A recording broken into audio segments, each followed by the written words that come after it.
চোখ বন্ধ করে কল্পনা করুন, নির্জন রাত, আকাশের গভীর অন্ধকারে হঠাৎই একটা আগুনের গোলা এসে পড়েছে পৃথিবীর বুকে। এরপর বিশাল বিস্ফোরণ, ধ্বংসযজ্ঞ। এমনটি কি ঘটতে চলেছে 2032 সালে? নাসার নতুন পর্যবেক্ষণ কিন্তু এমনই এক ভয়াবহ আশঙ্কার কথা জানাচ্ছে।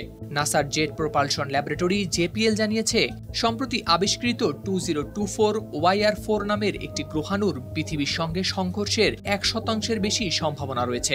এটাকে ছোট সংখ্যা মনে হলেও মহাকাশ গবেষকদের মতে এই সম্ভাবনা যথেষ্ট গুরুত্বপূর্ণ, কারণ এটি টোরিনো স্কেলে 3 হিসেবে চিহ্নিত, যা সাধারণত খুব একটা দেখা যায় না।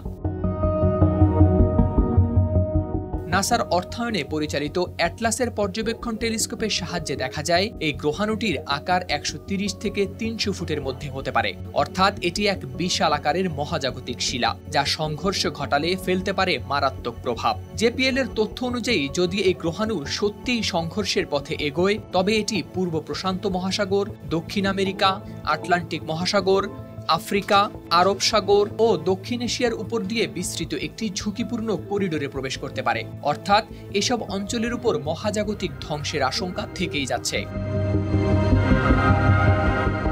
নাসার বিজ্ঞানীরা জানিয়েছেন, 2024 YR4 এর সংঘর্ষের সম্ভাবনা ধীরে ধীরে বাড়ছে। মাত্র 1 মাসের মধ্যেই এই সম্ভাবনা 1% সীমা অতিক্রম করেছে। 27 জানুয়ারি নাসা নিশ্চিত করেছে এই গ্রহাণু এখন পৃথিবীর জন্য একটি গুরুত্বপূর্ণ পর্যায়ে রয়েছে।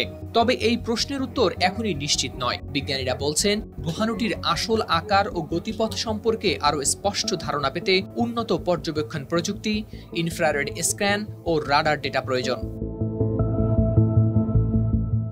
নাসার মতে 2028 সালে 2024 YR4 পৃথিবীর খুব কাছ দিয়ে যাবে, তবে সে সময় সংঘর্ষের সম্ভাবনা 0%। কিন্তু তখন বিজ্ঞানীদের কাছে দারুণ এক সুযোগ আসবে, এই গ্রহাণুকে আরো ভালোভাবে পর্যবেক্ষণ করা সম্ভব হবে, যা ভবিষ্যতের ঝুঁকি নির্ধারণে সাহায্য করবে। হাওলাদার শামীম, RTV।